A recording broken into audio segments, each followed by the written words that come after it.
Did you know that the Renault 5 E-Tech holds a secret that might just change your perspective on electric cars? With its retro design and ultra-modern interior, this car is more than just a city runabout. But beware, it also has flaws that might surprise you. Join us as we uncover why this car is causing such a stir among electric vehicle enthusiasts. From its nostalgic nod to the past to its cutting-edge technology, the Renault 5 E-Tech is a blend of old and new. But what is it about this car that has everyone talking? Is it the perfect blend of style and innovation, or do its hidden drawbacks outweigh its charm? Stay tuned as we dive deep into the features, the controversies, and the unexpected surprises of the Renault 5 E-Tech. Whether you're a fan of electric vehicles or a skeptic, this is one story you won't want to miss. Renault Mégane E-Tech électrique. La Renault Mégane E-Tech électrique est une voiture électrique compacte. Elle a un design moderne et attrayant. Les lignes sont dynamiques et épurées. La calandre avant est fermée, typique des véhicules électriques. La technologie embarquée est impressionnante. L'écran central fait 12,3 pouces. Il est tactile et réactif. Le système Android Automotive est intégré. Il permet d'accéder facilement aux applications. La navigation est intuitive. L'intérieur est bien conçu. Les matériaux sont de qualité. Les sièges sont confortables. L'habitacle est spacieux pour le conducteur et passager avant. L'ambiance lumineuse est agréable. Les finitions sont soignées. L'autonomie est correcte. Elle atteint 450 km en cycle WLTP. C'est suffisant pour les trajets quotidiens. La recharge rapide est possible. En 30 minutes, on gagne 300 km d'autonomie. La batterie a une capacité de 60 kWh. La conduite est plaisante. L'accélération est progressive. Le couple disponible est important dès les bas régimes. Le silence de fonctionnement est appréciable. La tenue de route est stable, la direction est précise. Les équipements de sécurité sont complets. Il y a l'aide au maintien de voie, le freinage automatique d'urgence est présent. La détection des angles morts fonctionne bien, les phares automatiques éclairent loin. Le coffre offre 440 litres de volume. C'est correct pour cette catégorie. La banquette peut se rabattre, cela augmente l'espace de chargement. Les rangements intérieurs sont bien pensés. Le prix démarre à 38 000 €. C'est cher pour ce segment. Les options font vite monter la note. Le leasing est une alternative intéressante. Les coûts d'entretien restent faibles. L'espace arrière peut sembler juste. Les passagers grands auront les genoux serrés. Le plancher est un peu haut. L'accès n'est pas toujours facile. Le confort sur long trajet est moyen. La connectivité est complète. Le Bluetooth se connecte vite. L'Apple CarPlay fonctionne sans fil. La reconnaissance vocale comprend bien. Les mises à jour se font à distance. Le tableau de bord est numérique. Il affiche toutes les informations nécessaires. La personnalisation est possible, les graphismes sont clairs, la lisibilité est bonne de jour comme de nuit, les aides à la conduite facilitent les trajets, le régulateur adaptatif maintient bien les distances. Le stationnement assisté est précis, les caméras de recul rendent les manœuvres plus sûres, le design plaît généralement, les jantes sont bien proportionnées, les feux arrière-signature donnent du caractère, les poignées de porte cachées réduisent la traînée. Le poids de la batterie influence la tenue de route. Le centre de gravité est bas. Les virages sont pris avec assurance. Les suspensions filtrent bien les imperfections. Le confort est bon sur autoroute. Les performances y sont suffisantes. Le 0 à 100 km/h se fait en 7,5 secondes. La vitesse max est limitée à 160 km/h. C'est adapté à un usage quotidien. L'énergie se gère intelligemment. L'application mobile permet de préparer la voiture. On peut préchauffer l'habitacle. Le niveau de charge se vérifie à distance. L'historique des trajets est disponible. La géolocalisation fonctionne bien. En résumé, c'est une bonne voiture électrique. Le design moderne plaira à beaucoup. La technologie intégrée est complète. L'autonomie convient pour une utilisation quotidienne. Le prix reste le principal point noir. L'espace arrière pourrait être amélioré. C'est un bon choix pour ceux qui veulent une électrique avec du style. Passons maintenant à la Peugeot 208. Peugeot e-208. La Peugeot E208 est une petite voiture électrique. Elle mesure 4,05 mètres de long. Son format est pratique pour la ville. Les places arrière sont un peu justes. 2 adultes y seront à l'aise. Elle est fun à conduire. Le moteur donne 136 chevaux. Le couple est disponible tout de suite. Les reprises sont vives. La direction est précise. Les virages sont agréables. Le poids des batteries est bien réparti. Son design est audacieux et moderne. La calandre a des grilles verticales. Les feux avant ont un style griffé. Les jantes peuvent faire 17 pouces. La ligne est dynamique. La couleur verte acidulée est originale. L'autonomie est correcte pour un usage urbain. Elle atteint 350 km en cycle WLTP. En ville, on peut faire plus. L'autonomie baisse sur autoroute. La batterie fait 50 kWh. La recharge prend 30 minutes en rapide. L'intérieur est bien fini. Le volant est petit et sportif. Les matériaux sont de qualité. Les plastiques durs sont rares. Les sièges tiennent bien le dos. La position de conduite est basse. Elle est équipée de technologies utiles. L'écran tactile fait 10 pouces. Le système d'infotainment est clair. Le tableau de bord est numérique. La recharge programmable existe. Il y a le mode One Pedal Driving. Le coffre est petit. Il fait 265 litres seulement. Le plancher est assez haut. Un sac de golf rentre difficilement. Les rangements intérieurs sont bien pensés. La banquette se rabat en 2 parties. Le prix peut être un frein. Il commence à 32 000 €. Les versions haut de gamme coûtent cher. Les aides de l'État réduisent la note. L'entretien reste économique. L'assurance n'est pas élevée. La sécurité est complète. Il y a 6 airbags. L'aide au freinage d'urgence est présente. La détection de fatigue fonctionne bien. Les phares LED éclairent suffisamment. Les ceintures arrière sont 3 points. La climatisation est automatique. Elle se règle facilement. Le chauffage des sièges est optionnel, le volant chauffant aussi. Les rétroviseurs se règlent électriquement. Les vitres avant sont électriques. Le bruit de roulement est faible. L'isolation phonique est bonne. Le moteur ne fait presque pas de bruit. Les pneus sont spécifiques pour les électriques. Les suspensions absorbent bien les chocs. Les commandes sont logiques. Les boutons sont bien placés. Le levier de vitesse est petit. Les compteurs sont clairs. Les informations importantes sont visibles. Le régulateur de vitesse est simple. La connectivité est complète. Le Bluetooth se connecte vite. Apple CarPlay est disponible. Android Auto aussi. L'application mobile permet de vérifier la charge. La géolocalisation fonctionne bien. Les coloris sont variés. Le jaune est très visible. Le bleu est plus discret. Le noir donne un côté classe. La peinture métallisée coûte plus cher. Les stickers personnalisés sont possibles. Les options sont nombreuses. Le toit ouvrant apporte de la lumière. Les jantes 17 pouces améliorent le look. La caméra de recul facilite le parking. Le système audio premium sonne bien. En bref, c'est une bonne option pour la ville. Sa taille permet de se faufiler partout. L'autonomie suffit pour la semaine. Le prix reste élevé pour une petite voiture. Voyons maintenant la Citroën EC4. Citroën EC Four. La Citroën EC4 est un crossover électrique. Elle mesure 4,36 mètres de long. La hauteur est d'1,52 m. Le format est pratique. Le look est moderne. Les feux avant ont un style particulier. Elle est très confortable. Les sièges sont moelleux. La position de conduite est haute. La visibilité est bonne. Le volant est léger. Les commandes sont simples. L'habitacle est silencieux. Idéal pour la ville et les trajets courts. La maniabilité est bonne. Le rayon de braquage est court. Le stationnement est facile. Les rétroviseurs sont larges. Les caméras aident pour les manœuvres. L'intérieur est spacieux. Il y a de la place devant. Les passagers arrière ont assez d'espace. La banquette peut accueillir 3 personnes. Les genoux ne touchent pas le siège avant. La tête ne frôle pas le toit. Et le système de suspension est doux. Les bosses sont bien absorbées. Les nids de poules ne se sentent presque pas.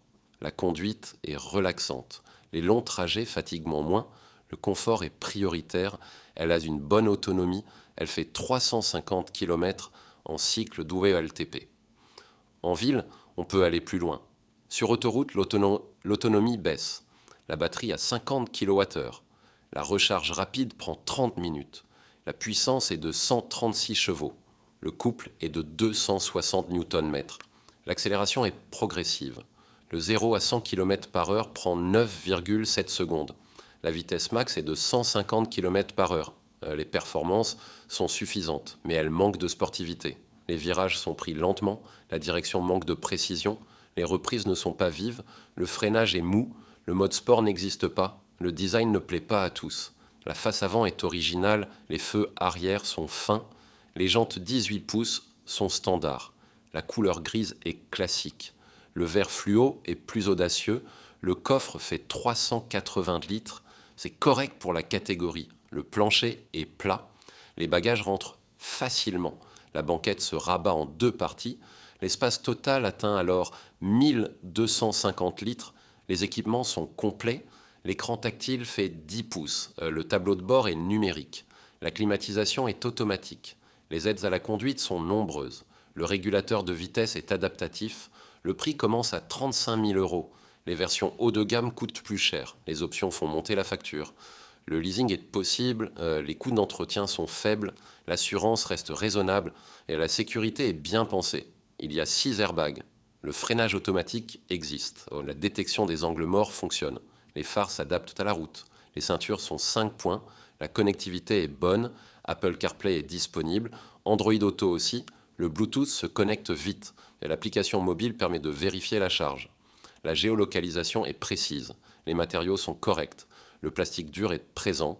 Le cuir est en option. Les coutures sont bien faites. Les boutons ne grincent pas. Les finitions sont homogènes. Les rangements sont pratiques. Les porte-gobelets sont larges. La boîte à gants est spacieuse. Les poches de porte contiennent des bouteilles. Le rangement sous le bras central est profond. Les options sont variées. Le toit panoramique apporte de la lumière.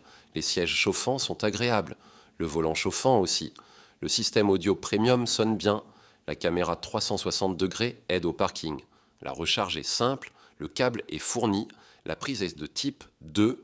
Les bornes rapides sont compatibles. Le temps de charge à domicile est de 7 heures. Le coût est faible. En conclusion, c'est une voiture pratique et confortable. Elle convient aux familles, les trajets quotidiens sont faciles, le prix reste élevé, le design divise. Regardons maintenant d'autres options. Comparaison avec d'autres modèles, la Renault 5 e-Tech a un design rétro. Elle s'inspire du modèle des années 70. La LED chromée rappelle l'ancienne R4 GTL. Les portes ont des rainures caractéristiques. La vitre arrière est légèrement inclinée. C'est une différence par rapport aux autres électriques. Le style mélange ancien et moderne. Cela la rend unique sur le marché. La Peugeot E5008 offre plus d'espace. Elle a 7 places. C'est rare pour un SUV électrique. Le prix est plus bas que ses concurrents. Les places arrière conviennent aux enfants. Les adultes y seront à l'étroit. Le coffre reste utilisable avec 7 places. C'est un bon choix familial. La Skoda Elroq est plus spacieuse. L'intérieur était bien conçu. La qualité de fabrication est bonne. Le prix est compétitif. La conduite est simple et sûre. La puissance est bien dosée. Les suspensions filtrent bien les bosses. Le comportement en virage est stable et c'est une voiture pratique. La Kia EV3 a une grande autonomie. Le coffre est fonctionnel. Les passagers sont à l'aise. L'accélération est suffisante. Le 0 à 100 km/h prend 7 secondes. Les modes de conduite sont personnalisables. Le design est moderne. La finition est soignée. C'est une bonne alternative. La Volvo EX30 est plus premium et l'intérieur est de qualité. La conduite est précise. L'autonomie atteint 295 miles. Elle a remporté des prix. Le badge Volvo donne du cachet. L'équipement est complet. Le rapport qualité-prix est intéressant. C'est un SUV premium accessible. La Tesla Model 3 est plus performante. L'autonomie réelle est bonne.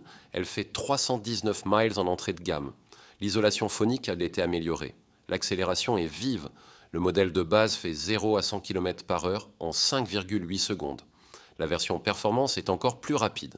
Elle atteint 460 chevaux. Le 0 à 100 km/h ne prend que 2,9 secondes. La tenue de route est sportive. Chaque modèle a ses avantages. La Renault 5 plaît par son style. La Peugeot 5008 est spacieuse. La Skoda Elroq est pratique. La Kia EV3 a une bonne autonomie. La Volvo EX30 offre du premium. La Tesla Model 3 est performante. Les prix varient beaucoup. Les équipements aussi. Le choix dépend des besoins. Pour la ville, la Renault 5 convient. Les familles qui préféreront la Peugeot ou la Skoda. Les longs trajets demandent plus d'autonomie. La Kia ou la Tesla sont adaptés. Le budget compte aussi. Les versions haut de gamme coûtent cher. Les aides de l'État réduisent les prix. L'usage quotidien influence la décision. Les technologies évoluent vite. Les autonomies augmentent. Les temps de charge diminuent. Les designs s'améliorent. Les infrastructures se développent. Les prix baissent progressivement. L'offre devient plus variée. Les constructeurs innovent constamment. Le marché des électriques est dynamique. En bref, il y a des options pour tous. Les petits budgets ont des choix, les grandes familles aussi. Les amateurs de performance sont servis. Le premium est accessible. Le pratique existe. Le style ne manque pas. L'important est de bien comparer. Il faut essayer avant d'acheter. Les besoins guident donc la décision. Passons aux conclusions. Point clé à retenir. Les voitures électriques françaises, elles sont variées. La Renault 5 E-Tech a un style rétro. La Peugeot E5008 a 7 places. La Citroën EC3 est simple et abordable. Chaque modèle a ses particularités. Il y en a pour tous les goûts. Elles offrent du confort et de la tech. La Citroën IC3 a une suspension douce. La Renault 5 a un système infotainment Google. La Peugeot E208 a un tableau de bord numérique. Les équipements rendent la conduite agréable. Les sièges sont souvent confortables. Le design est souvent un point fort. La Renault 5 ressemble à l'ancien modèle. La Peugeot E5008 a un look anguleux. La Citroën EC4 a des feux originaux. Les formes sont travaillées, les couleurs sont variées. L'autonomie peut être un problème. La Renault 5 fait 252 miles. La Peugeot E5008 atteint 414 miles. La Citroën EC3 fait 199 miles. Les chiffres baissent en hiver. Sur autoroute, l'autonomie diminue. Alors, les prix varient beaucoup. La Renault 5 coûte à partir de 22 995 livres. La Peugeot E5008 démarre à 50 000 livres. La Citroën EC3 est à 22 095 livres. Les options augmentent la facture. Le leasing est une solution. Il faut choisir selon ses besoins. Pour la ville, une petite voiture suffit. Les familles préfèrent un grand modèle. Les longs trajets demandent plus d'autonomie. Le budget compte aussi. Les essais sont importants. Les modèles récents s'améliorent. Les batteries durent plus longtemps. Les temps de charge diminuent. Les designs évoluent. Les technologies progressent. L'offre devient plus complète et l'électrique est l'avenir. Les infrastructures se développent. Les prix baissent peu à peu. Les aides de l'État existent. Les constructeurs investissent. Le marché grandit chaque année. La Renault 5 E-Tech plaît par son style. Son système Google est pratique. La conduite est agréable. L'autonomie convient pour la ville. Le prix reste raisonnable. C'est un bon choix citadin. La Peugeot 5008 est spacieuse. 7 places lui sont utiles. Le coffre reste accessible. Le look est moderne. Le prix est élevé. C'est une option familiale. La Citroën IC3 est abordable. La suspension est confortable. L'autonomie est limitée. Le design est simple. Les finitions sont correctes. C'est une voiture économique. La Renault 4 a un bon rapport qualité-prix.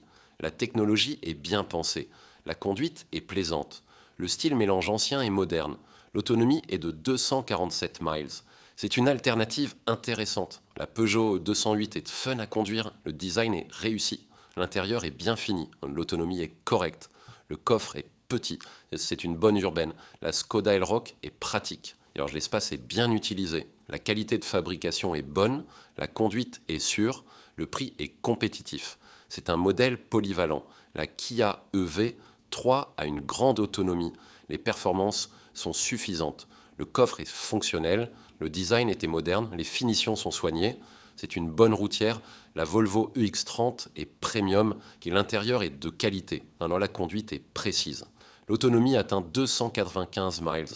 Le badge a du cachet. C'est un SUV haut de gamme. La Tesla Model 3 est performante. L'accélération est vive. L'autonomie réelle est bonne.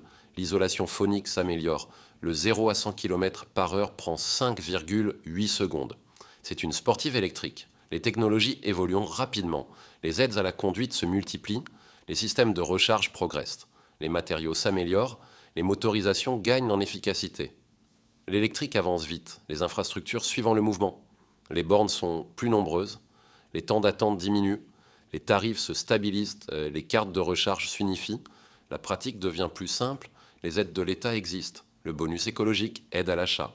Les taxes sont avantageuses. Les entreprises proposent des leasings. Les coûts d'entretien sont faibles. L'électrique devient accessible. Les essais sont importants. Chaque conducteur a ses préférences. Le confort est subjectif. L'autonomie dépend de l'usage. Les équipements varient. Il faut tester avant d'acheter. En résumé, il y a des bons choix. Les petits modèles sont maniables. Les grandes voitures sont spacieuses. Les performantes existent. Les économiques aussi. L'important est de bien comparer. Conclusion. Les voitures électriques françaises sont intéressantes. La Renault 5 E-Tech a un design rétro et un bon rapport qualité-prix. La Peugeot 5008 offre 7 places et un grand coffre. La Citroën EC3 est pratique et abordable. Auto Express l'a élue voiture de l'année 2024. Elle combine style, confort et tech. La suspension de la Citroën est douce. L'infotainment de Renault fonctionne avec Google. Le tableau de bord Peugeot est numérique. Les équipements rendent donc la conduite agréable. Les sièges sont souvent confortables. Choisissez celle qui vous convient le plus. Pour la ville, prenez une petite voiture. Les familles préféreront un grand modèle. Comparez les prix et les options. Merci d'avoir regardé.